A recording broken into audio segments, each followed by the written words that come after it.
Everyone. So today we are going to continue what we started yesterday, which was like working with the mini GEMKR model. Okay, so that we go step by step. We work first with a relatively simple model, then we extend that model, and finally we will be using the full GEMKR model. Okay, so questions? Do you have questions? I assume that after the session you started like reading the material and looking at everything, and do you have questions? Nope. Nope. Okay.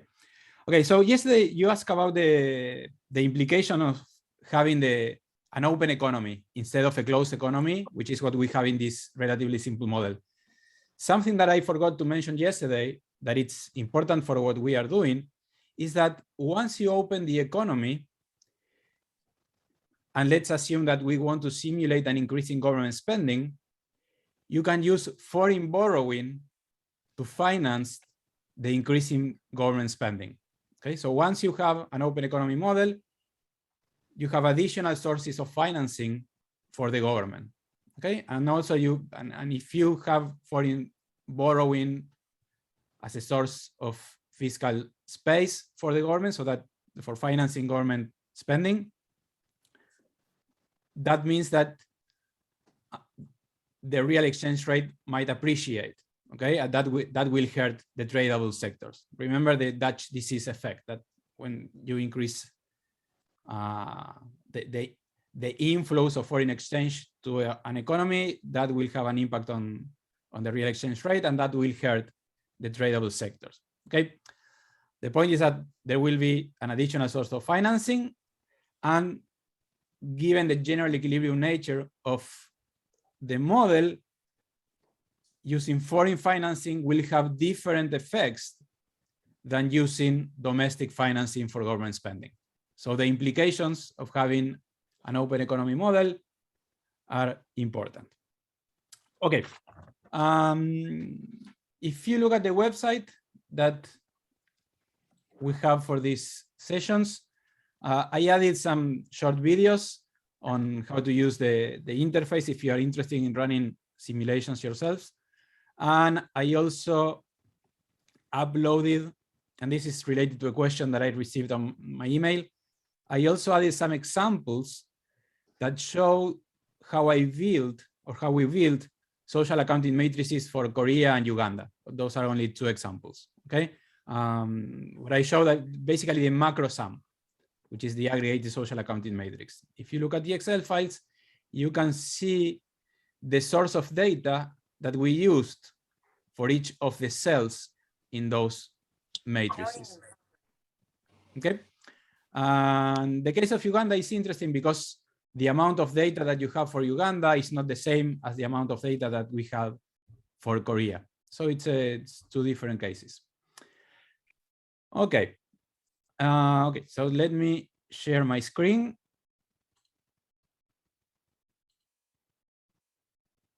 And let me.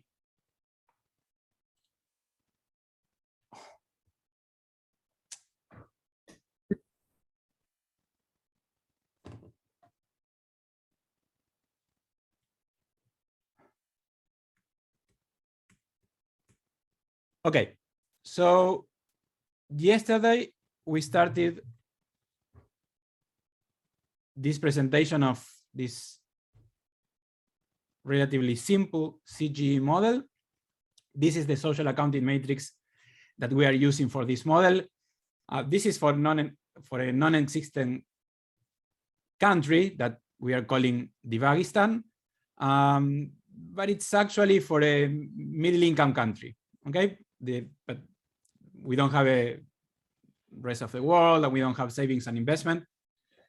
But apart from that, the structure of the sectoral structure of the economy and the factor structure of value added is from a middle-income country. Okay, so this is the social accounting matrix, and let me continue. This is the production function that we have for each sector. And we have 3 sectors in this economy. We have the agricultural sector, the non-agricultural sector, sorry, and what we are calling the care sector, okay? Reproductive, or this is the care sector, okay? Which is within the GDP economy. Okay, so the production function is what we see here. So this is the output level for each activity. And we assume that each activity combines value added at intermediate input through a fixed coefficient or Leontief production function. Remember this, we have this relationship between the different the different inputs and the output. Then we have, within value added, we have a Cobb-Douglas production function to combine capital, male labor, and female labor, okay? So what we are seeing here is like, it's the least you can do in this type of models to say something about gender, which is to have at least 2 labor categories, one for women, one for men, within the production of the different sectors, okay? The next step is to expand the productive sectors in order to include the unpaid domestic and care sectors. Okay, so this is the way in which we write the model. These are the notational conventions that we follow. So if you look at the mathematical statement of GEM care and the models that we are going to be covering here, we always follow these principles, okay? So every time you see an uppercase Latin letter, that's an endogenous variable. If we have a var on top of those letters, that is an exogenous variables. And then we use lowercase Latin letters or lowercase Greek letters for the parameters of the models, like the ones in the production function or tax rates, okay? Those are parameters, which means that they are always exogenous. While for the variables, some of the variables can be endogenous or exogenous, depending on what we are doing. And then we use lowercase Latin letters as subscripts for the set indices, okay? Indices. Okay. So in this model, we are going to have 2 sets, one for the activities and one for the commodities or products. Remember the discussion from I think it was last week. Here we distinguish between activities or industries and products of commodities. The activities produced, the activities produce products or commodities by using intermediate inputs and value added. But given that the national accounts use different classifications for activities and commodities, we have the same thing in the social accounting matrix and in the model. Okay, so this is the list of variables. I will not go through the different variables one by one, just a few comments. We have the factors, okay? We have the demand and supply for the different factors, capital, male labor, and female labor. Then we have variables that start with P, those are prices, and variables that start with Q, those are quantities. So for example, we have QH for household consumption and QInt for intermediate consumption. So QInt CA, that means that this is the intermediate consumption by activity A of commodity C. And then we have the wages for the 2 labor categories and the rental price for the capital factor, that's R. Okay. And then we have with Y, we have the income variables.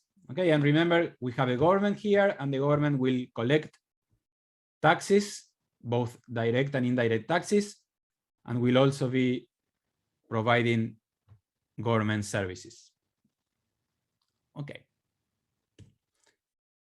And then we have some parameters, and I will go through the different parameters once I start showing the equations of the model. Okay, but just let me know in case you don't remember one or more of the elements while I am showing you the equations. Okay, and then we have the Greek letter parameters, which are the ones that we have in the production functions and in the utility function for the households. Okay, so these are the names of the variables and the parameters that we have in the model. And we said before that we have some behavioral equations in this CGE model. We have behavioral equations for the production side and for the consumption side. We have firms or producers on one side and households on the other side. So here we show how we build the behavioral equations for the production side. Okay. So we assume that the different producers optimize, they minimize the cost of producing a given quantity, or they maximize profits. It's the same for what we are doing. And we also assume that there is perfect competition, which means that this particular firm takes as given the rental price for capital and the male wage and the female wage. Okay, and here we assume that the output is constant. So if you do the math, and you can see here that this is a Cobb-Douglas production function, from the first order conditions, you will get these factor demand equations. Okay, I hope you remember this. Okay, it's just the only thing is that we replaced the Lagrange multiplier in this optimization problem with the price of value added, okay, which is the price of 1 unit of for a bundle of factors. Okay, so if you think about value added, what we have within value added is labor, capital, the two types of labor and capital. The price of value added is 1 unit of a bundle of those 3 factors. Okay, so it's if you think about the price of the activity, you take that price, you pay for the intermediate inputs that you need for unit of output. What remains is the amount of money that goes to the factors. So that is PVA, that's the price of value added. Okay, which under the assumption of perfect competition is equal to the marginal cost. Okay. Okay, so the important thing here is that these are going to be the behavioral equations for the production side in our model. And this is from where we get them. Okay. Of course, once we move into a general equilibrium model, even though the individual firm will still be taking as given the rental price of capital and the wages, these variables are going to be endogenous because we are going to have a capital market and labor markets. Okay, so in a general equilibrium model, not a partial equilibrium model, which is what we are seeing here, in the general equilibrium model, these factor payments are going to be endogenous variables. Okay, even though for the individual firm, they are going to be given. Okay. So here I'm using a Cobb-Douglas production function, but it is possible to use a CES function or different production functions as long as they are like well behaved. Okay. In the next model, we are going to nest one CES function within a Cobb-Douglas production function. Okay.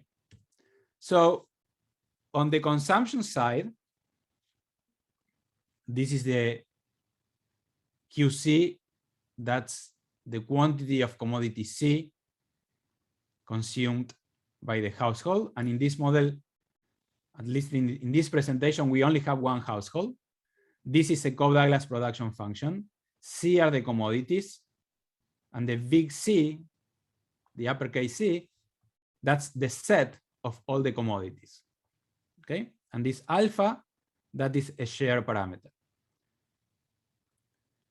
So here the budget constraint for the household is the total household income, which is given for the household when deciding how much to consume of the different commodities. So that is given for the household. It will be, again, it will be endogenous in the general equilibrium model, but here is, we assume that there is no market power for the household, okay? It takes income as given because the factor endowments and their prices are given, so the household income is given. Then we have a direct tax rate. So the income times 1 minus the tax rate, that is disposable income. So the disposable income has to be equal to the total household consumption spending. Okay, so it's these are the quantities times the price of the different commodities. And again, we see that the household is taking as given the commodity prices. And if you do the math, and if you look at the first order conditions, this is what you get. Okay, so these are the demand functions for the households. Okay, and these are similar to the ones that we saw for the production side. We see here that if the price of a commodity goes up, the demand for that commodity will go down. If the income of the household goes up, the consumption of all the commodities will go up. And if there is an increase in the income tax rate, that will decrease disposable income, and that will have a negative impact on household consumption. Okay, so let me ask you a question. Do you remember when we use a Cobb-Douglas utility function, what is the assumption that we are making for the income elasticities?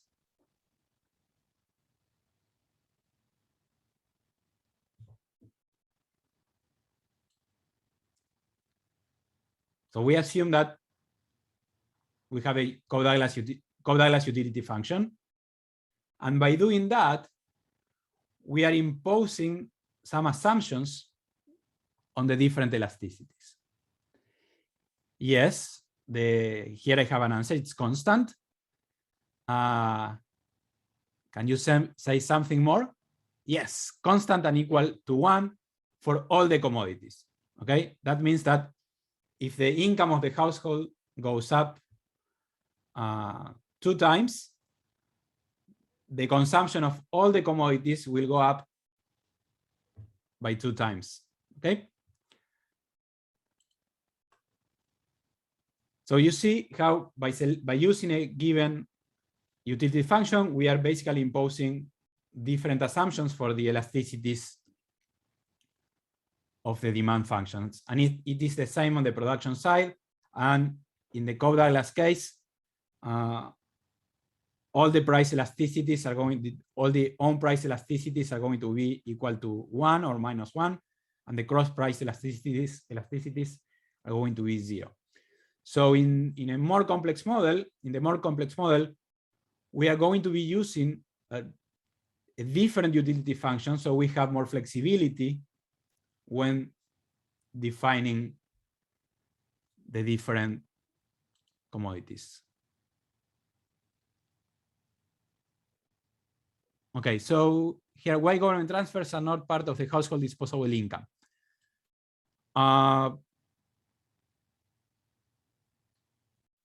Actually, they are, and they are within this YH. Okay, a few minutes ago I said that what we have inside YH, and we are going to see the definition in the following slides.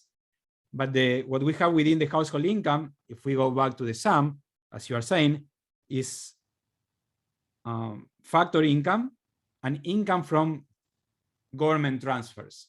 Okay, but what we are assuming here is that still the household assumes, when taking a decision on how much to consume of the different commodities, we assume that those transfers are given. And actually they are a policy variable for the government. Okay, so now we have covered the behavioral equations for the household. So we have the behavioral equations for the production side, now the consumption side, which means that we have to combine these behavioral equations to the market equilibrium with the market equilibrium conditions and some definitions, and that will basically be our complete general equilibrium model. Okay, and before moving on, let me make a link between these equations and the social accounting matrix. So these are the function demands for the households, and these are the factor demands for the activities: the capital demand, male labor demand, female labor demand. And if we look at the social accounting matrix, the equations for the household demand are linked to these 3 cells here. Okay. And the equations for the factor demands are linked to this set of cells in the social accounting matrix. Okay. So that's usually useful to be able to link the different equations of the model with what we have in the social accounting matrix. And that is something that we have to do when calibrating the model. But even after that, when we think through the mechanisms that we are able to capture with the model, it's usually useful to think about to link the equations and the social accounting matrix. Okay. And I think it works well that you ask questions through the chat. But if you want to interrupt me and just say something, that's perfectly fine too. Okay, don't. Now I have another question. Okay, both final goods and intermediate inputs are covered in the set C, no subset, because I presume household only comes. This is a very good question. And actually, and I trust you are all reading the question in the chat. If we look at the social accounting matrix,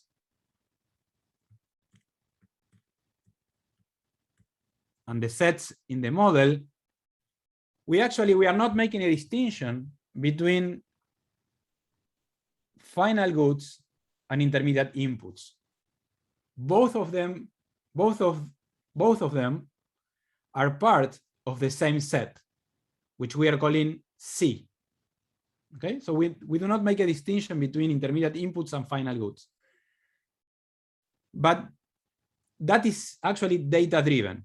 Okay, like for example, if we look at the agricultural commodity,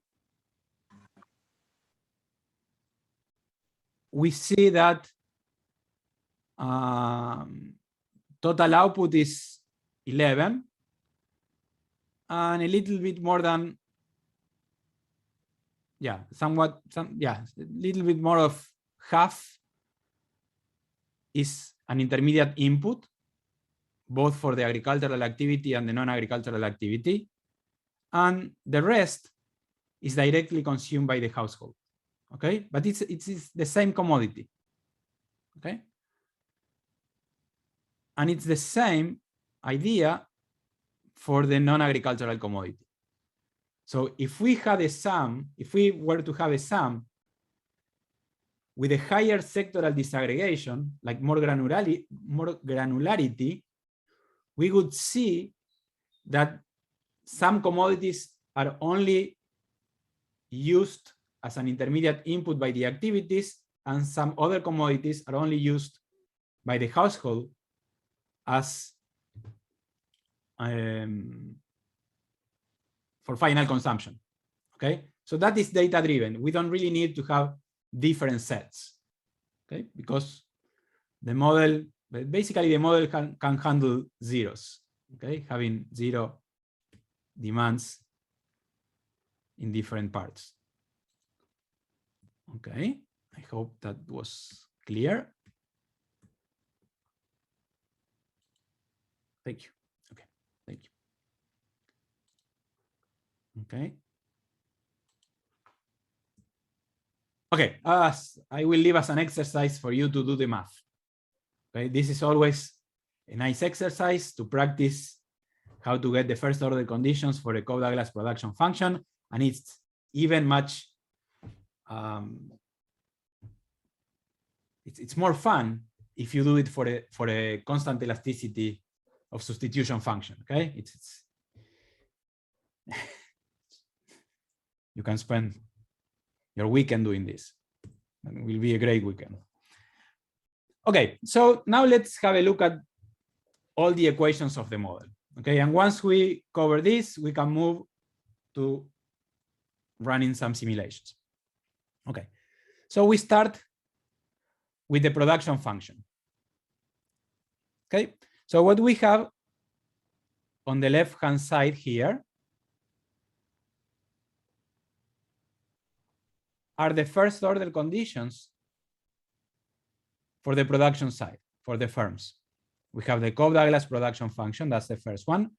And we have one of these equations per activity. And then we have the 3 factor demand equations, okay, which are the first order conditions from the profit maximization problem. Okay, so here we have, again, the value added production function. Okay. Then on the right-hand side, we have the intermediate input demands. So QA, sorry, that's the output of the activity. Qint, that is intermediate input of commodity C for the activity A. And ICA, that is an input-output coefficient, which tell us the amount of commodity C that is needed per unit of activity A. And this one here is fixed, is exogenous. That is why we are using lowercase Latin letter. Okay, so we are basically saying that if we double the output of a given activity, we will need to double all the intermediate input demands.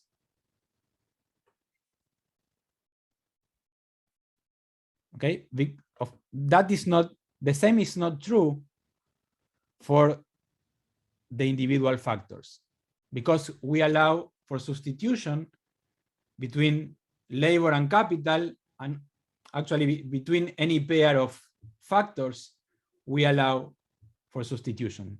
You can produce the same with less labor and more capital, or with less male labor and more female labor. Okay, so that's the production function for the activity, now covering value added and intermediate inputs. Then we have this equation that links the output of the activities with the production of commodities. So I will go back to the social accounting matrix. As I was saying before, it's useful to be able to link the equations with the social accounting matrix. So that is what I am doing now. So this is the output of the activities linked to the different commodities. Okay, so here we are linking QC with QA, which is the output of the activities. We are linking it with the supply of the different commodities. Okay, so here we see that this is the output of the agricultural activities. Okay, in this particular case, you see that there are not like secondary outputs for the different activities. These 3 cells are empty, and these 3 cells are also empty. But that is not always the case. The more activities and the more commodities you have in your social accounting matrix or in your use and supply tables, the more likely it is that you are going to have like secondary outputs here. It really depends on how many sectors, how many activities, and how you split them when building your social accounting matrix. Okay. Okay. Just to give you an example, let's say you have a production of sugarcane, and the residue of sugarcane production is used to generate electricity. So for sugarcane production, electricity will be a secondary output of that activity. Okay, the main output of the activity will be sugarcane, but a secondary output will be electricity generation. So in that case, you would have a number in a cell like this one. Okay, so this theta parameter basically transforms the activity output into commodity output. Okay, it tells us the amount of the volume of commodity C that can be produced by 1 unit of the output of activity A. Okay, so we link activities and commodities. Okay, so now we move on to the prices related to production. The first one here is related to the last equation in the previous slide, and it basically links the price of activities to the price of the commodities. Okay, so the price of a given activity will be a weighted average of the prices of the different commodities. And we are going to be using this theta parameter as the weight for the weights. Okay, so if you have an activity that produces 2 different commodities, the price of the activity will be a weighted average of the prices of these 2 commodities.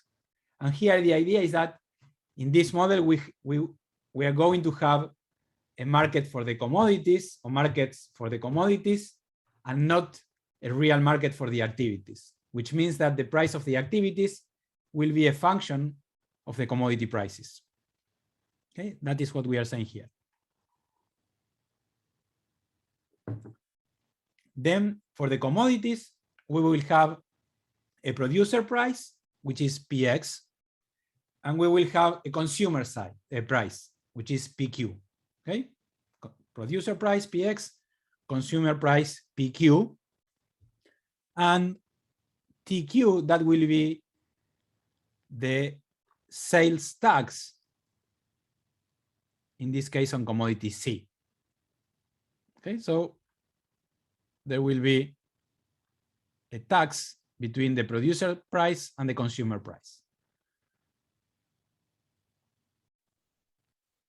Okay, so this one will be a key equation when we ask this model what will happen if we increase or decrease a tax, or if we increase a subsidy, or if we introduce a subsidy. Okay, so this equation will be key to understanding the impact of that shock. Okay, and this is important when we start looking at simulations, or when we start running simulation, before looking at the results, we need to have an expected results, okay? Based on what we know about the economy that we are modeling, and based on what we know about the economics of the model that we are using, okay? And that is basically what I'm saying, is that it's useful to see which are the equations in which we see the parameters that we are going to change when running a simulation. As I was saying, if we run a simulation in which we increase a commodity tax, that means that this equation will be key to explain the result, or the first round result for that simulation.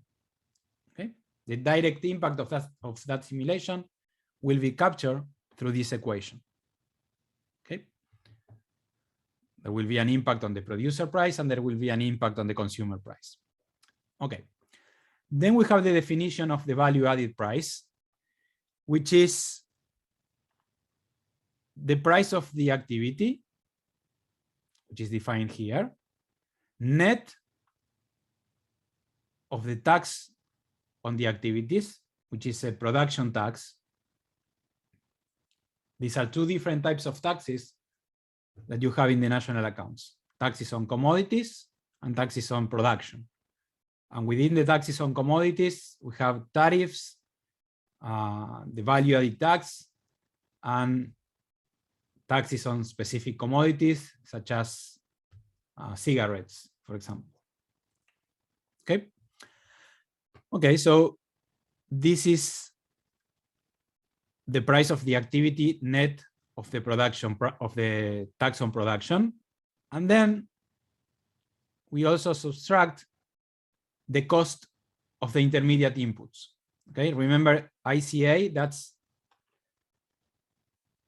the input-output coefficient. PQ, that is the price of the intermediate inputs. And we see that the price that the firms are paying for the intermediate inputs is PQ.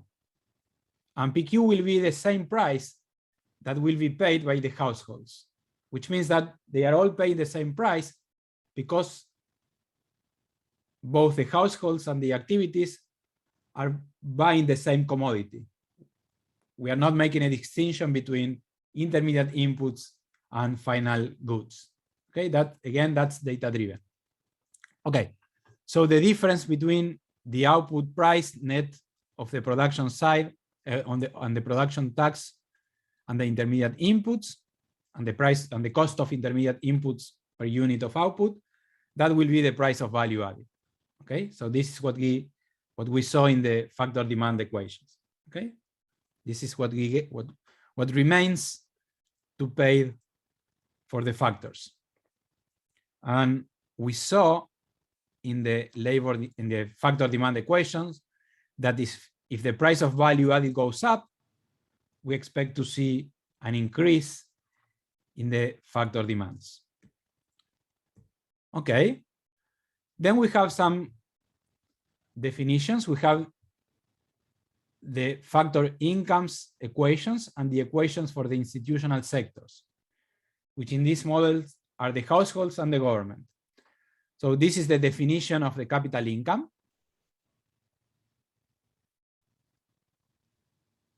Which is the total capital payments by the different activities. This is the total male labor income. Again, we go over all the activities as they make payments to male labor income. Then we have female labor income.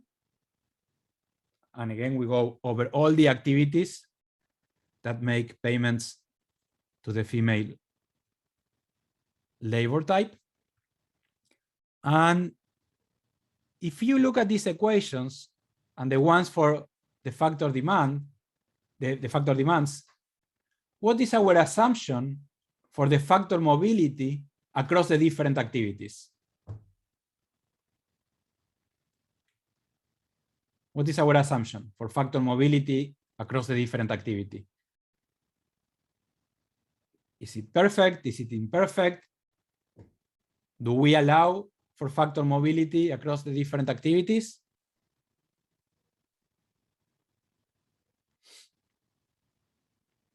What do you think?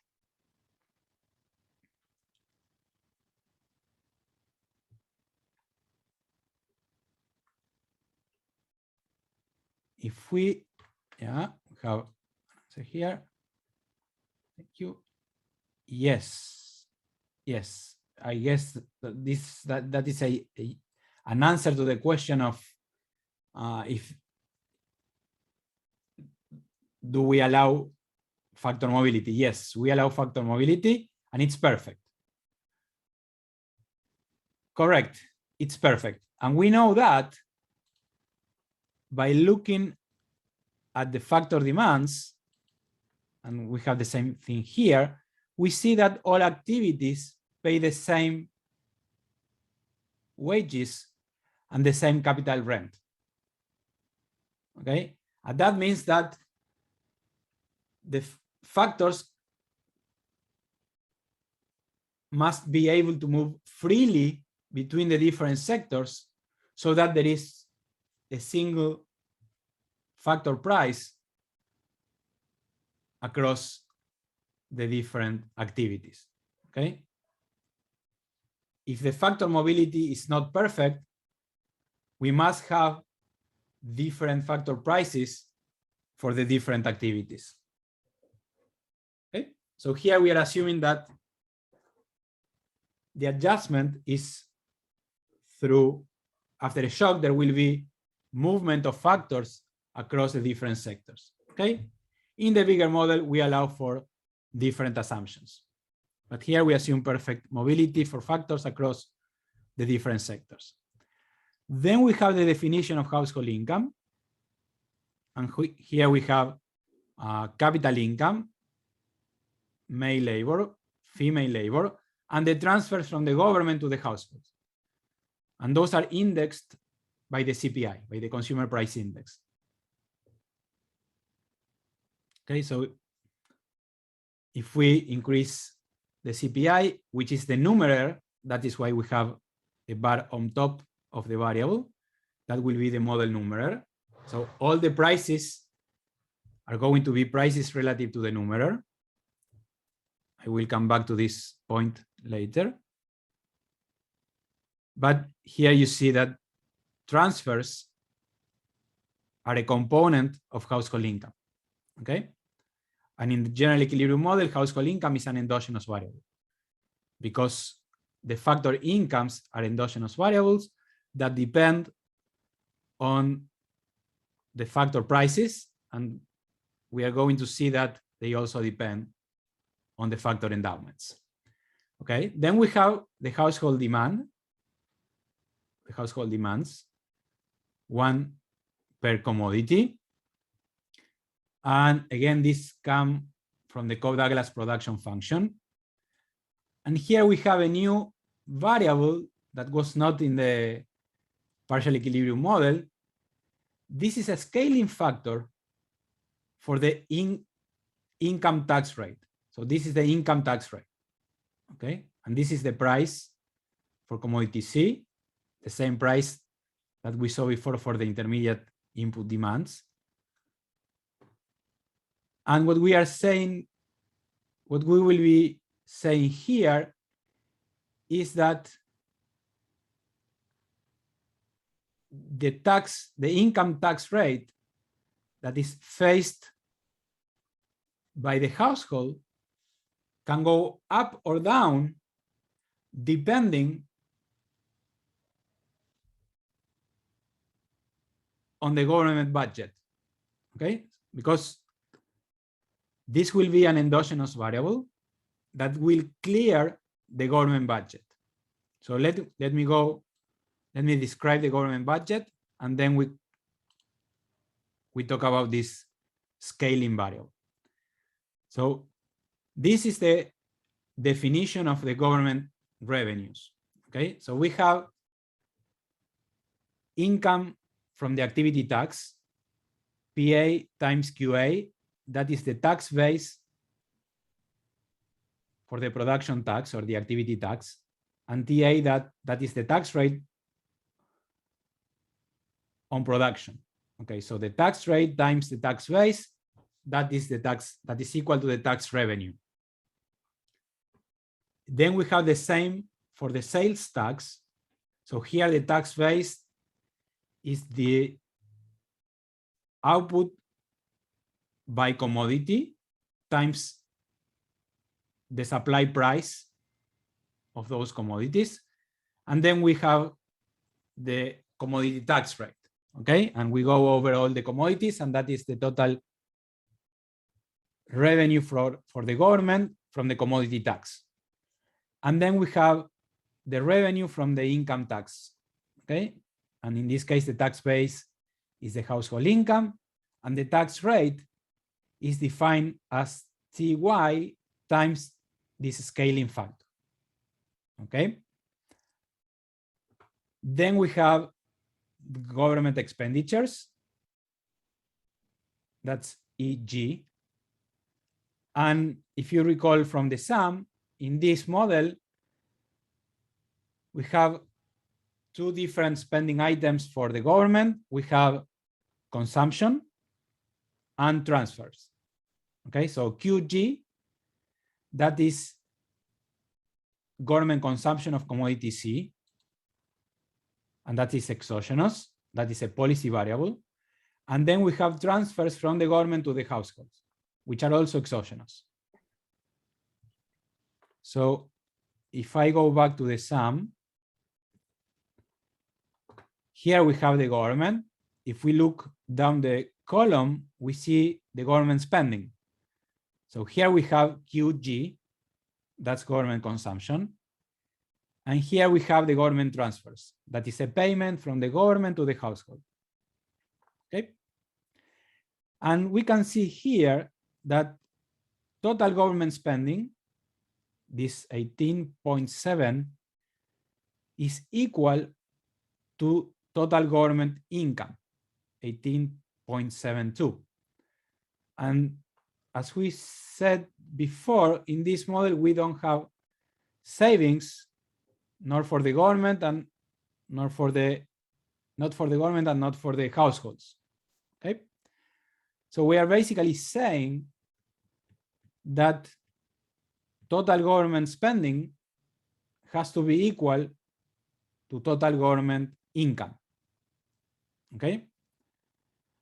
And we know that if this equation has to be true,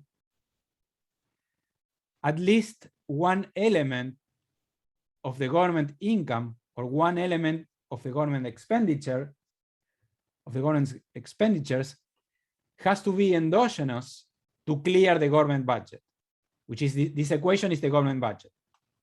Here we are making a very simple assumption. We are saying that total income has to be equal to total spending.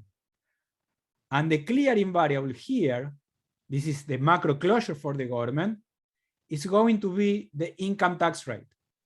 Okay, so the idea is the following. Let's say that we introduce a subsidy on one of the commodities, which means that we basically decrease this tax rate. Okay, we make it negative.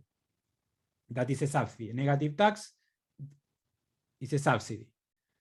So we decrease this one. That means that revenue will be going down.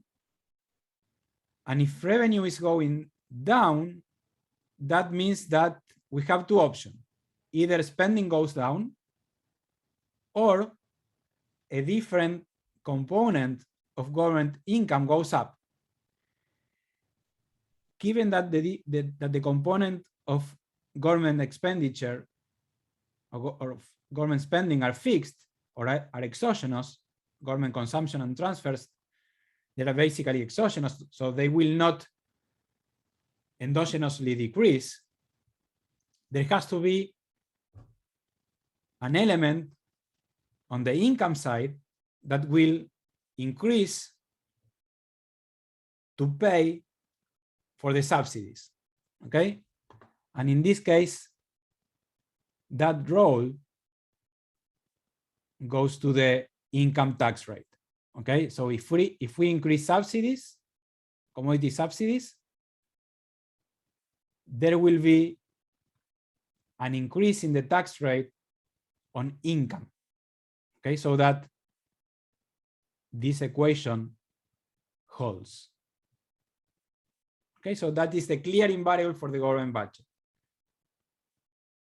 We are assuming that the income tax rate is an endogenous variable that will increase or decrease so that government income is always equal to government spending. And again, this is what we like, what we should like about doing general equilibrium model. Okay, so if the government, of doing general equilibrium analysis, if the government is spending more, someone has to pay for that. Okay, there will be a decrease in on the expenditure side, or there will be an increase on the income side. Someone has to pay. Okay, so then we have the equilibrium conditions. Here we have the capital supply, which is an exogenous variable, will be equal to capital demand, and total capital demand is the demand across, we take the total across the different activities, and this is the same for male labor supply here. It's equal to male labor demand. Here, female labor supply, it's equal to total female labor demand. Here we have the equilibrium condition for the commodities. Total supply is equal to total demand. And within demand, we have intermediate consumption, household consumption, and government consumption.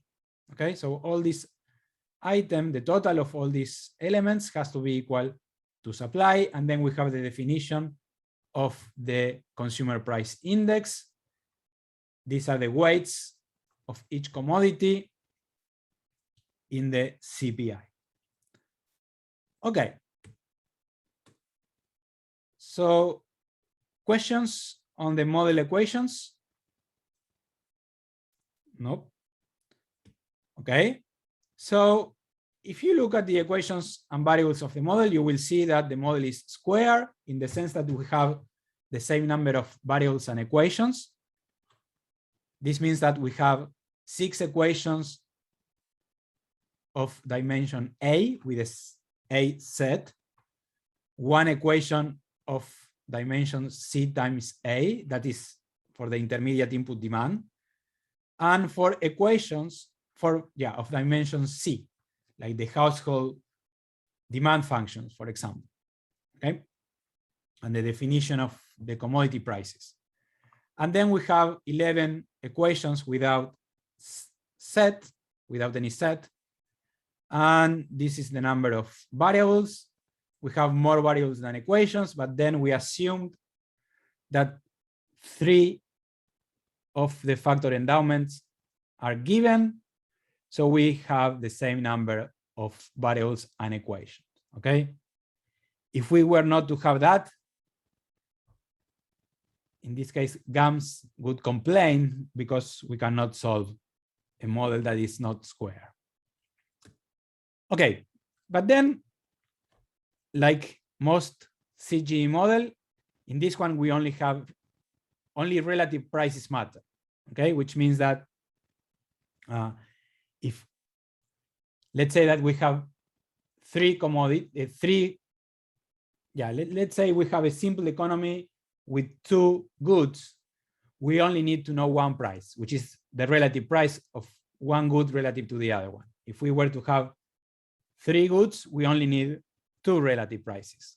Okay. Let's say goods 1, 2, and 3. We only need to know the relative price of good 2 relative to 1 and good 3 relative to 1. And if we know that, we know the relative price of 2 relative to 3. Okay. So if we have 4 markets, we only need 3 prices. Okay.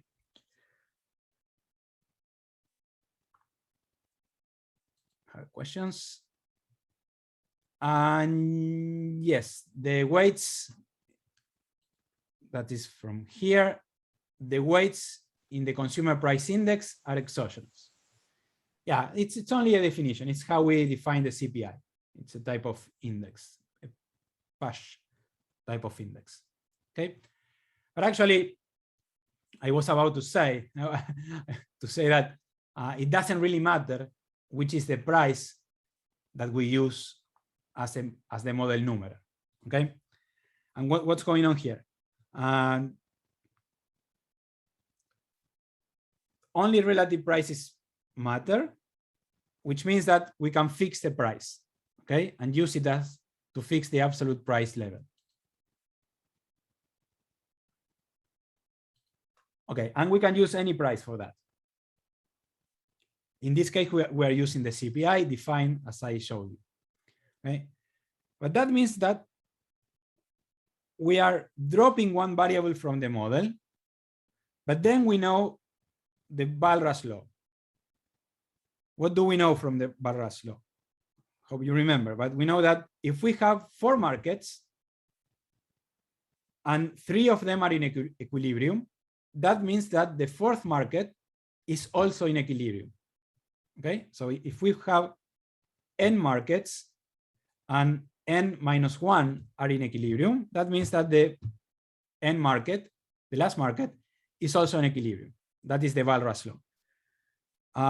From a mathematical point of view, that means that the equations are not independent. One of the equations is not independent of the other. Okay, and that means that we can fix one price and use it as the numerator, and we can drop one equation so that we keep the model square. Okay, and this is important. Only relative prices are relevant in this part, in this type of models. Okay, that means that if we double the numerator, all the prices will double, all the incomes will double, but nothing will happen to the quantities. Okay, because there is no money illusion. Okay.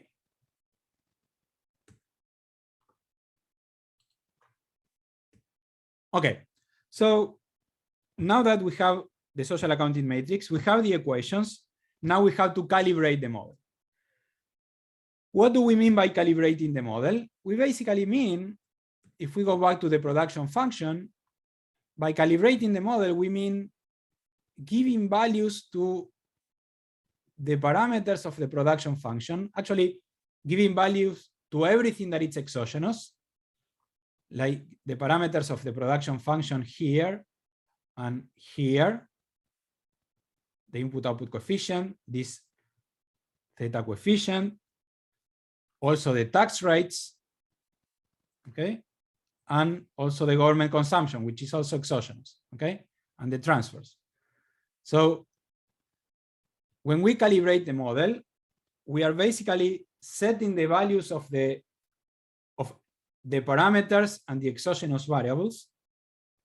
We are setting those values in such a way that if we were to solve the model without introducing any shock, the solution of the model would replicate the data that we used for calibration. Okay, so in this case, we are going to be using the social accounting matrix to calibrate the model. And if we solve the model without introducing any shock, the solution of the model will be exactly what we have in the social accounting matrix. It's like solving the model backwards. Okay, we are saying that, okay, the social accounting matrix is a solution of our model. So if we solve backwards, which means that we infer the values of the model parameter, of all the model parameters from the social accounting matrix, if we do that, and then we solve the model, the solution of the model, by definition, and if we did everything correctly, must replicate the social accounting matrix. Okay? And how do we do the calibration? We basically go to the behavioral equations of the model, for example, and this is the demand equation for capital. And we know that in this equation, the parameter that we would like to calibrate is delta. And we solve this equation, or we express these equations with delta on the one hand side, on the left hand side, and everything else on the right hand side. And then we can read what we have here from the social accounting matrix. Okay, so there is a break. Let me show you the calibration so that we finish with this and we break. Okay. So let me go back to the sum. Okay. So let me ask you a question. What is the capital demand? What is the value of the capital demand for the non-agricultural activity? Okay, I will answer that question for you. So the value in terms of money, that is 41.3. Okay, because this is a value that is price times quantity. Okay, 41.3. And total value added demand or total factor demands is the total of these three numbers. Okay, so the share of capital in total factor payments would be 41.3 divided by the total of these three numbers. And the same for the agricultural sector. And that is exactly the formula that we apply when we calibrate the model. Okay, this is what we are saying here. And once we have the share parameters of the production function, we can calibrate the scale parameter of the production function because we know these quantities from the social accounting matrix. And we know the deltas from doing the calibration as we explained here. So for example, from the social accounting matrix, we know that the capital, the amount of capital used by the agricultural activity is 2.22. Okay. That is under the assumption that the capital rent is equal to 1. And that is the assumption that we are going to be making so that we can read quantities from value data, which is what we have in the social accounting matrix. So we basically assume that due to the lack of information, we assume that some prices are equal to 1, which means that we are measuring capital in units, such as the price of 1 unit is equal to 1. Okay, and here you have the calibration formulas for the consumption side. Okay, so I suggest that we stop here for 15 minutes. And when we come back, I will show you how to run simulations. And then I will ask you to, you can run the simulations if you want, but it's totally up to you. I will be more than happy to help you running the simulations. But what I want you to do is to look at the results and try to explain some of the simulation results. Okay, we will do one together and you will do it one by yourselves. So the important thing to remember here is that the technologies and the preferences for the households, we are going to extract them from the social accounting matrix. Okay, so that is why calibration is so important, because we use it to basically provide the values for the different parameters and exogenous variables of our model. Let me give you one more example and then we move on. If I ask you, how can we calculate the initial income tax rate for the household? So we know from the social accounting matrix that total income tax payments by the households is 6.9. Okay, so that's the payment from the household to the direct tax account. And we know that total household income is 92. So that is the tax base for an income tax. Okay, so the income tax rate will be 6.9 divided by 92. Okay, so that is how we calibrate the income tax rate. And it's the same with other elements in the model. Okay, it's always the same idea. Okay, so we have a model. We went through all the equations. Now we will start running some simulations with the model. Okay, so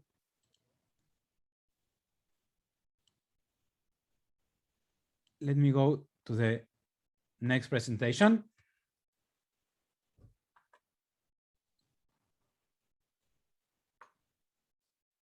I will be using this iSim interface to run the simulations. This is a software that we developed to make it easier to run CGE models. You still need to have GAMS in your computer.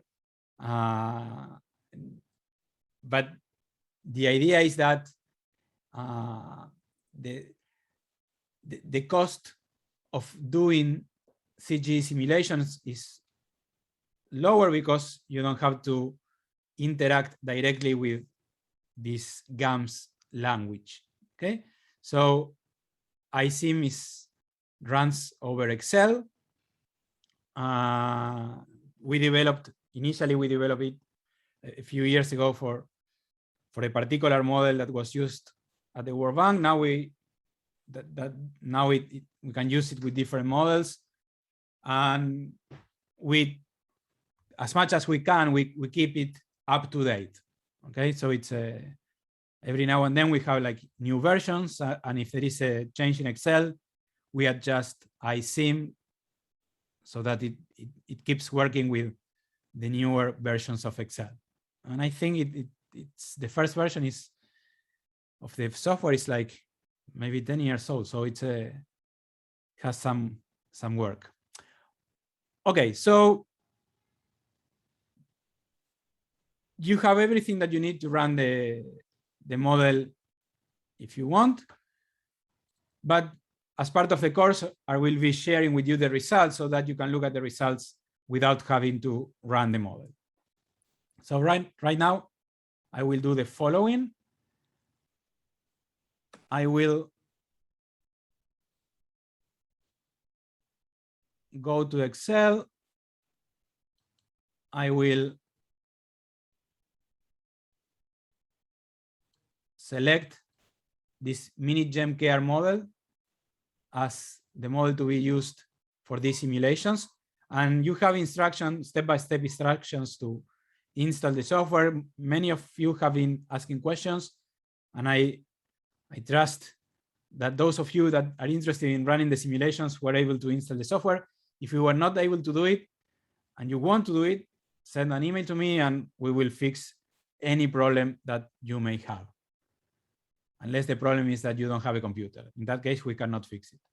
Okay, so we select the model here. That is the active model, which in this case is called mini-GEMKR. And then we create a new application by clicking here. We give it a name. Here we can select one of the two available data sets. The one that we were using is the one that it's called simple, because it doesn't have the non-GDP sectors. And then we click OK. And now the interface has created a new Excel file that is linked to the interface. Within the interface is linked to this particular model. And within this particular model is linked to one of the two available data sets. Okay. Now you see that you have more options active here in the interface. And we have three groups: the setup parameters.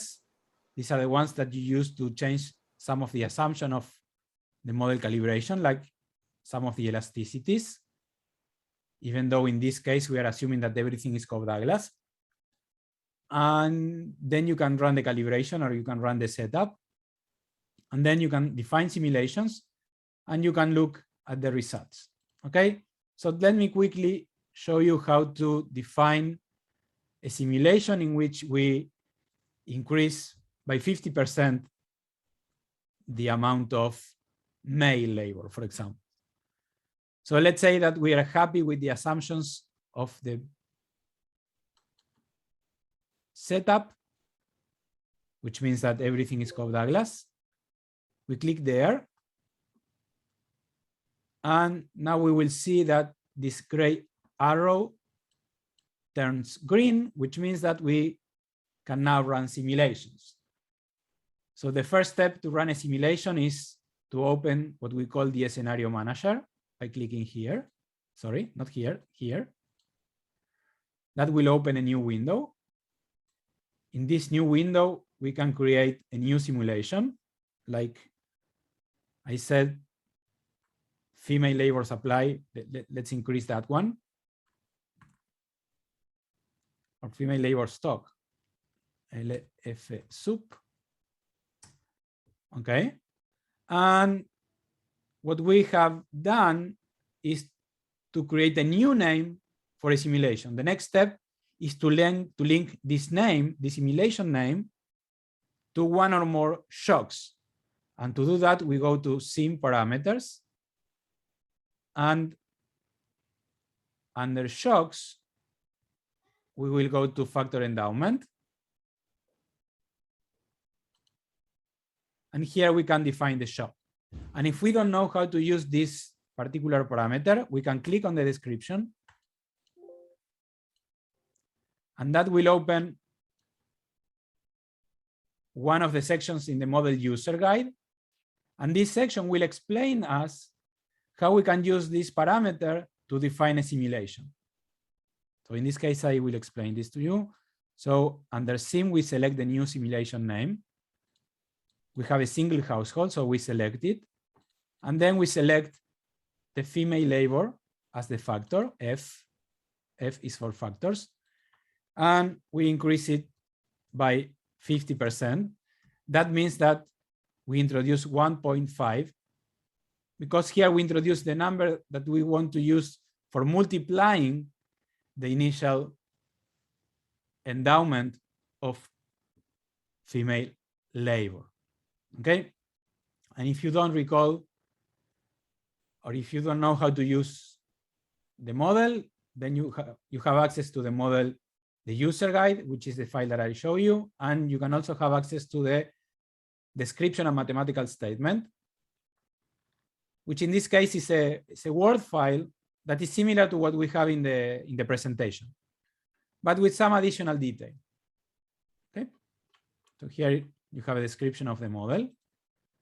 And then you have the user guide for the interface. This is an old version, but still good one, that explains how to use the interface. You should not have any problem. And after you run the setup, you can have a look at some of the reports, particularly the reports for the base year. Let me just run the simulation.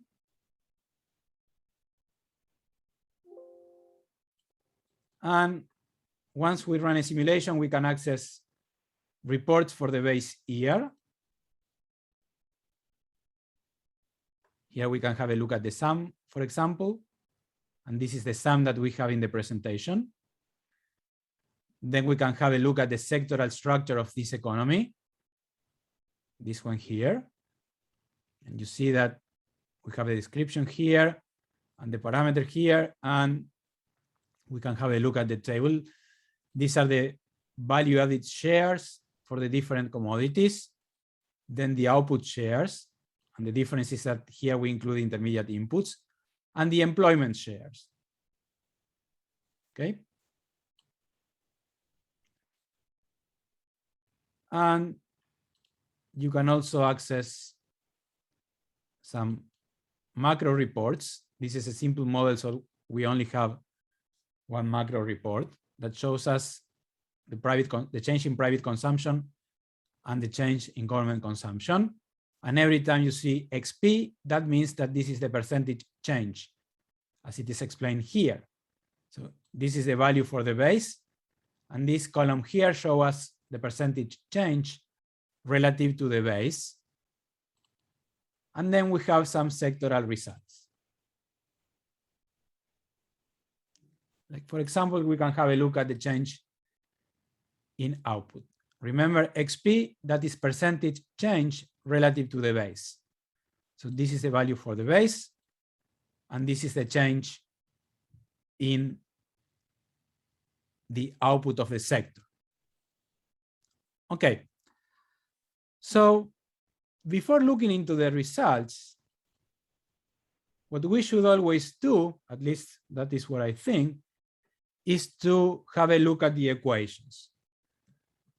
So I will do that for this particular simulation, and then you will have time to work on some other simulations, and you should be able to explain the results by looking at the equations. Okay, so actually, before looking at the results, it's good to start by looking at the equations. So here we are increasing the endowment of female labor. Okay, so the first thing that we have to do is to find the equation in which this particular exogenous variable or parameter appears. Okay, so which one is that equation? The female labor endowment or female labor supply here is this variable.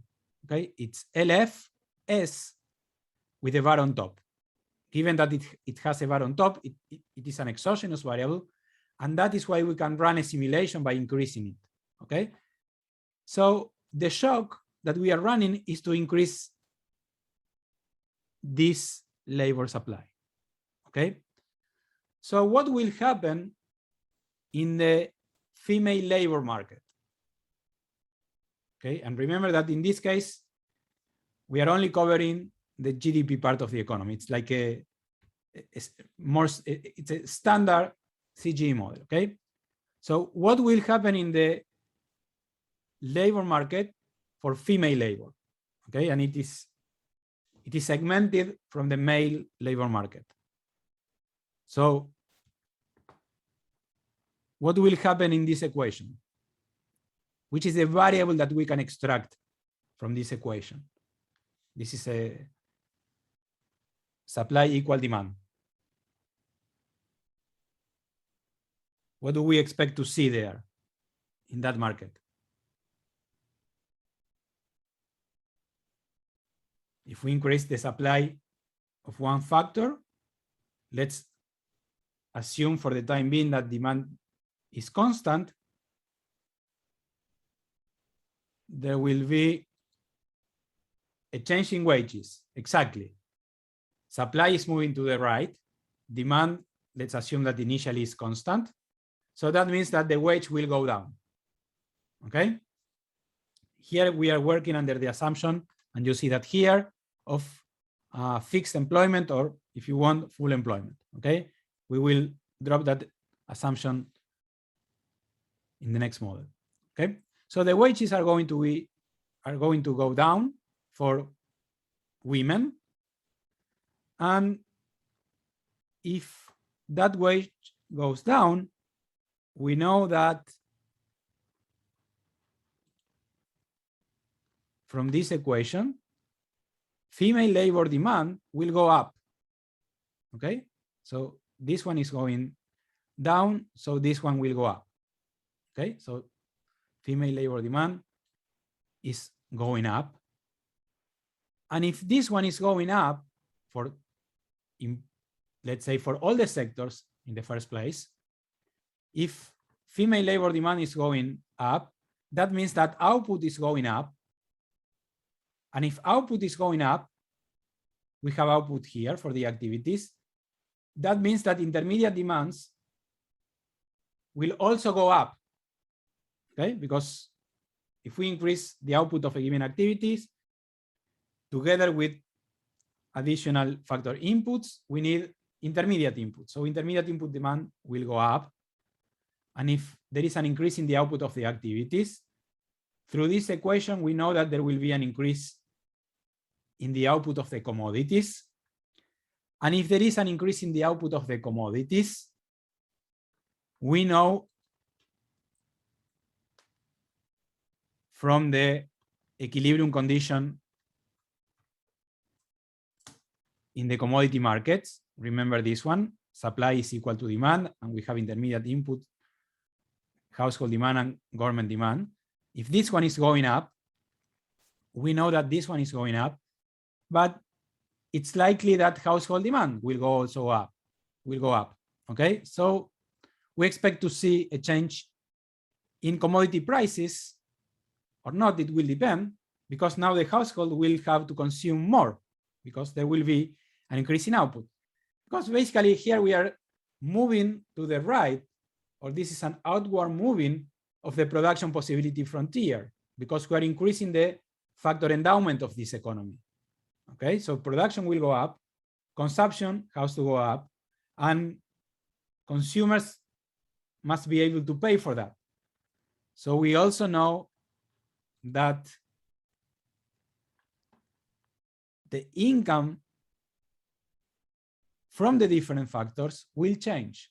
Okay, for the case of female labor, we know that this one will go up because the supply is going up, so the demands, at least one of them has to go up. The wages, we expect to see a decrease for females. And let's see what happens with male wages and capital returns. Okay, but we expect to see an increase in household income and a change in relative prices. So if we look at the sum, what should we expect in terms of sectoral output? What do you think will be the sector that will increase the most after we increase female labor supply? We can also look at the base year data. These are the factor demand structures. Okay, so this is 100 is total factor demand. And this is the share of factor payments that go to the different factors. Okay, agriculture, non-agriculture, and care. Care within the GDP economy. And what we are doing is we are increasing the female labor supply. So where do you expect to see the largest increase in output? In which activity?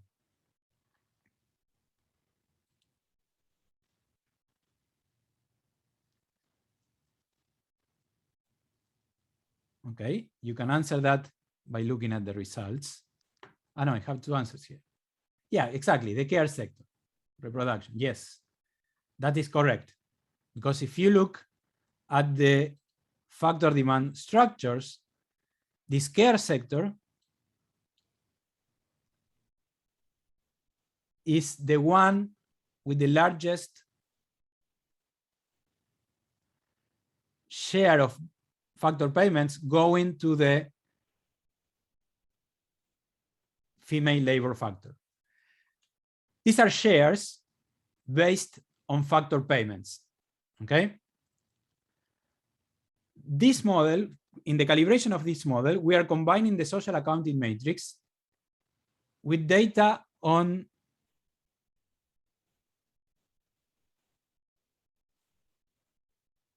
okay, so I will say that before. Sorry, I want to say care sector. These are US times. Okay, I want to say care sector. Yes, this is the care sector. Okay, so these are the shares of factor payments that go to the different sectors, and we see that the most female labor intensive is the care sector. So given that we are increasing the supply of female labor, it is correct to expect the largest increase here. Okay, so before we go into the breakout rooms, let me show you one more thing. If you look at this report GDX parameter, you will have the results for all the model variables and parameters. Every time you see a parameter followed by the X, that is the level of the parameter. The names of the variables and parameters is the same that you have in the presentation. And XP, again, is the percentage change relative to the base. Okay. And the idea is that you look at the social accounting matrix for this country. Okay, here instead of using GDP shares for the different cells, I'm using local currency units, whatever currency they use in Dagestan. And these are some of the scenarios that you can run. And for these scenarios, you also have the results here. Okay, you have different results for all these scenarios here.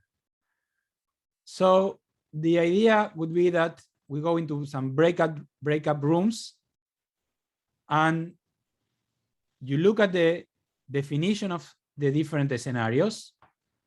We have a 25% increase in capital supply, 25% in male labor supply, 25% in female labor supply, a tax on agriculture, a tax on non-agriculture, and a subsidy on GDP care services, okay, on care services, okay, 25%. Okay, these are different scenarios that you can run with this model.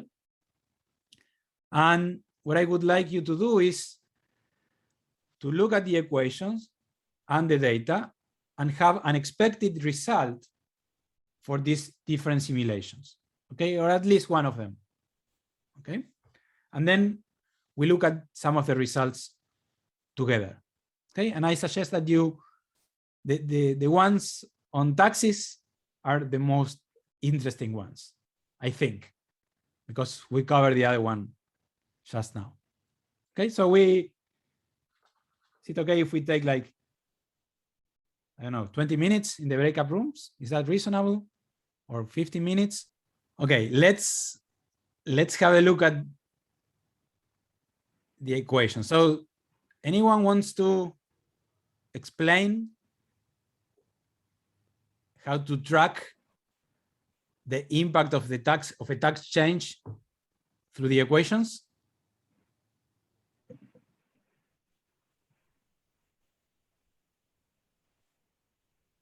Anyone?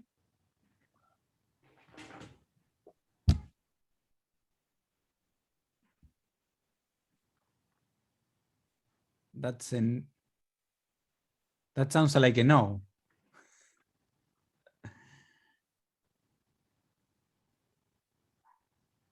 Okay. So let's assume that we increase, let's focus on one of the simulation, okay? Like increasing the tax rate on agriculture.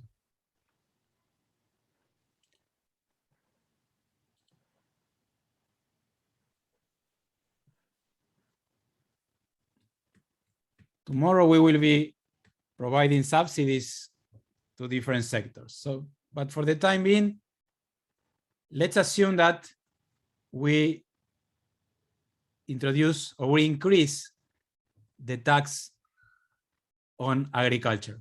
Okay. So where do we start? Which is the first equation that we have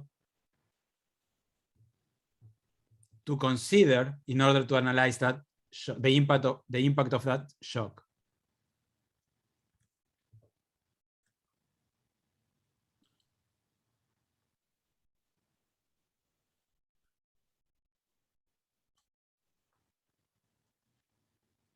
Okay. So it will be this one. Okay. Because the shock is to increase the tax on agriculture, which means that this one here will go up. Okay. So this one here goes up. So if we increase the tax on agriculture, what will happen to the consumer price of agriculture? And what will happen to the producer price of agriculture?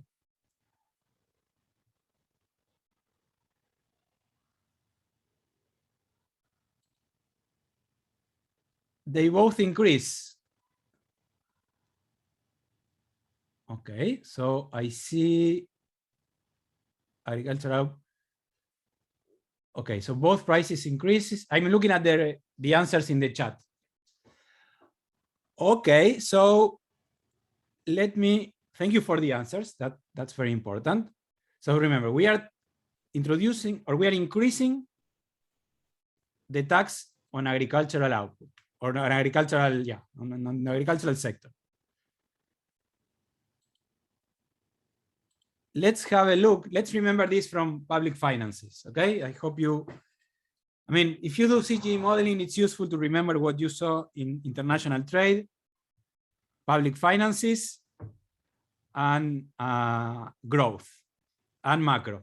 Okay, that's very useful to remember some basic concepts from, or some concepts from those three subjects. So this is from public finances. Okay. So this is let's think about the agricultural commodity, and this is a partial equilibrium graph, but it is useful to think about the impact that we should see in a CGE model. Okay, so this is the supply, and this is the demand, and this is the demand including the tax. So initially we are here. This is where the demand intersects the supply. So this is PQ, okay?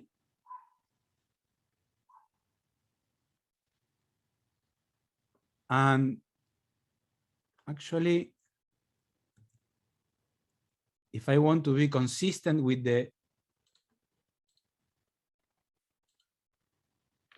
I notice a small error here. Sorry about this.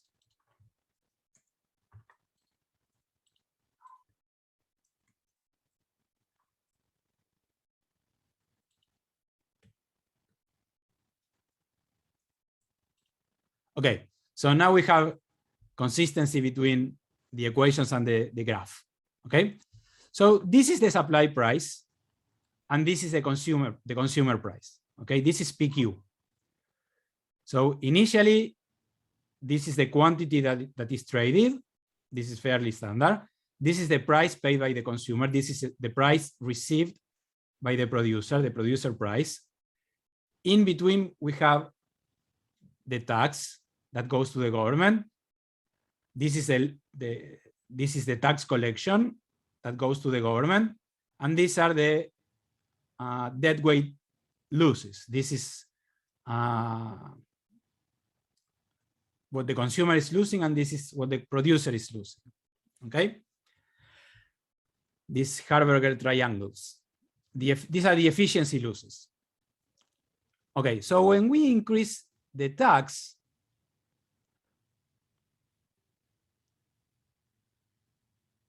what we are going to see is the following. Let's assume that we are initially here without a tax, and then we impose a tax, and that will increase the consumer tax, the consumer price, and decrease the producer price. Okay, so let's assume that we go from the situation without the tax to the situation in which we have a tax. So initially we are here, and then we move to this situation, which means that the producer price decreases and the consumer price increases. Okay, so it's not true that both of them will increase. The consumer price will increase and the producer price will decrease.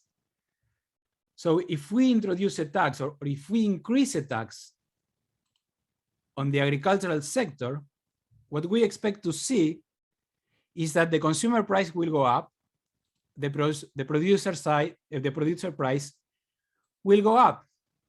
So what will be the response from the household? Okay, so now we have a tax, price goes up, consumption has to go down, okay? Because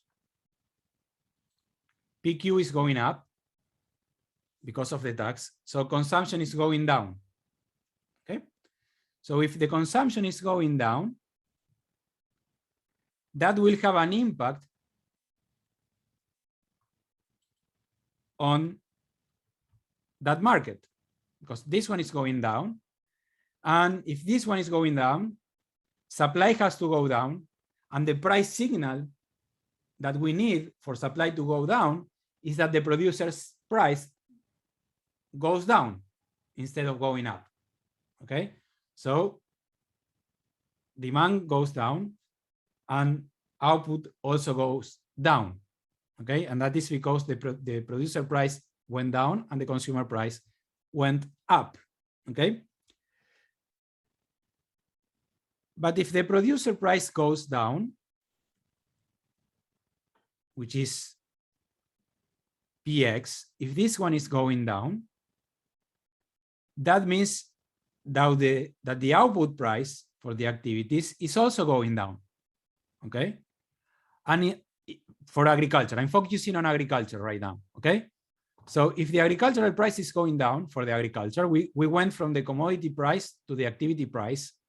If this one is going down, that means that now the agricultural activities have less income to pay for the factors. And that is consistent with the decrease in the demand of agricultural products. Okay, so this one is going down. And that means that the price of value added will go down. Okay, the amount of money that goes to capital and labor will go down. And if that is true, we know from the previous set of equations here that if the price of value added is going down because there was a decrease in the output price for agriculture, if this one is going down, that means that factor demands are also going down. And we know from the value added production function that output will go down for the activities, output will go down, and intermediate input demand will also go down, okay? And when we go back to this equation, we see that the result that we are seeing for the activities following the change, the chain of results through the factor markets is consistent with what we saw before in the commodity markets. This was going down and this one is also going down. Okay, so if factor demands are going down in the agricultural sector because output is going down there, that means that through the market equilibrium conditions for factors, that means that we have capital and labor, both male and female, we have more of these factors available to be used in the other two sectors of this economy. Okay? So we should expect to see an increase in the factor demands and outputs of these two other sectors, given the assumption of full employment here. Okay? There has to be a sector reallocation of labor and capital. Okay. So if we think about the factor markets, what do we expect to see in the factor markets after introducing a tax on agriculture? What do you think will happen with wages? So the first question is, do you think that all factor prices will react in the same way? Or not?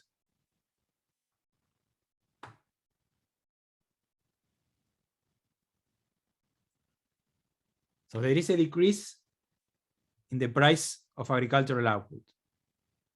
Will that have the same impact? Wages decrease, okay? And will be the same for both male and female wages? Or do you expect to see a different impact depending on the labor category? Bigger impact on male.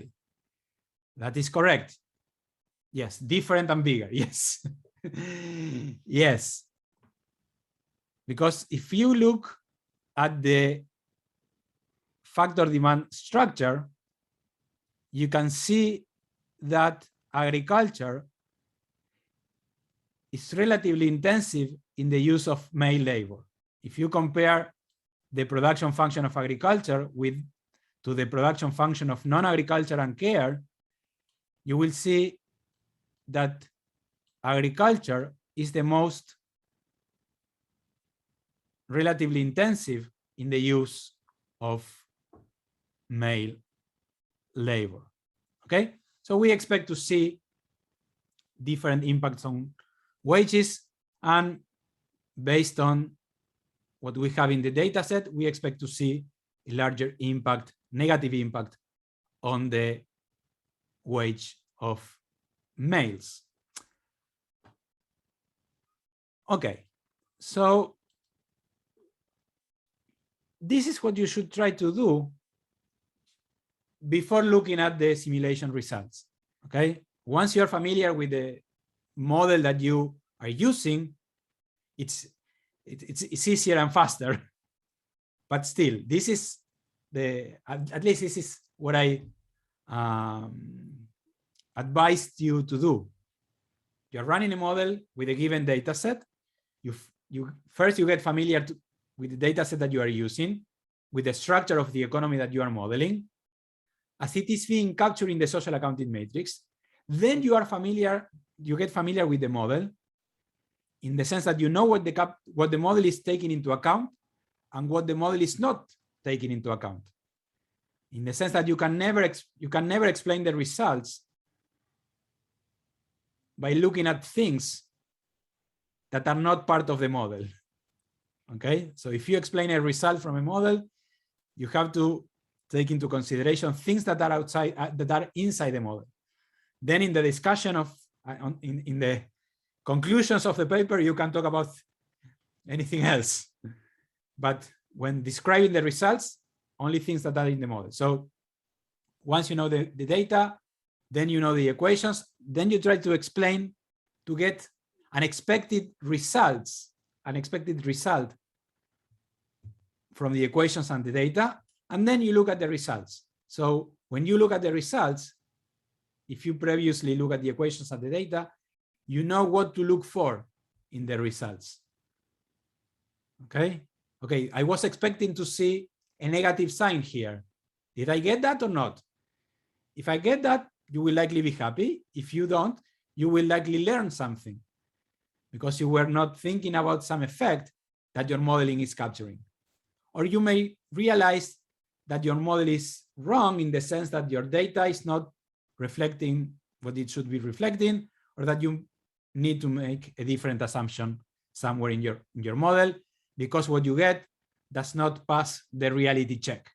Okay, you can still explain the result. You can always do that by definition in a general equilibrium model, but you may say, okay, you know what, the theory of this model is not useful for the question I'm asking. Okay, so before we end, we have a question. We could also think that on the government side, the effect could be positive, more taxes. Okay, so there is a question here on the government. What is happening here with the model? There is an increase in tax collection. That is what we expect to see when we increase the tax rate. At least that is the first round effect. But here we are assuming that the closure for the government, given that spending is fixed, the closure for the government will be to decrease the income tax rate in this simulation. Okay, because that was our assumption. The scaling factor for the income tax rate has to go down if there is an increase in revenue, given that spending is constant, or more or less constant. Okay, so if we would like to increase redistribution with this model, we have to combine the increase in the tax rate on agriculture with an increase in the transfers from the government to the households. Okay, and you could do that with this model. Okay, even though I see that the parameter to simulate the change in transfers is hidden from you, so I will make it visible for you, and I will upload the revised model to the website so that you can also run transfer simulations. Okay, so I'm sorry I took 5 more minutes from you. Sorry about that. So if you have the time, please have a look at what we had discussed today. And it's true, the net effect is critical because we have different mechanisms going in opposite directions. And that is why we have to build a general equilibrium model. Okay, because we want to take into account different transmission channels that go in opposite directions. Okay, the question about the optimal policy, I will save that for tomorrow. That's a very interesting question. Okay, I don't know who is asking this, but Daniel, tomorrow I will ask you, what do you mean by optimal? Okay, that's the key. What do you mean by optimal policy? Because what might be optimal for you might not be optimal for me or for the government. Okay, so unless there is one burning question, we stop here today. Okay. Thank you and goodbye.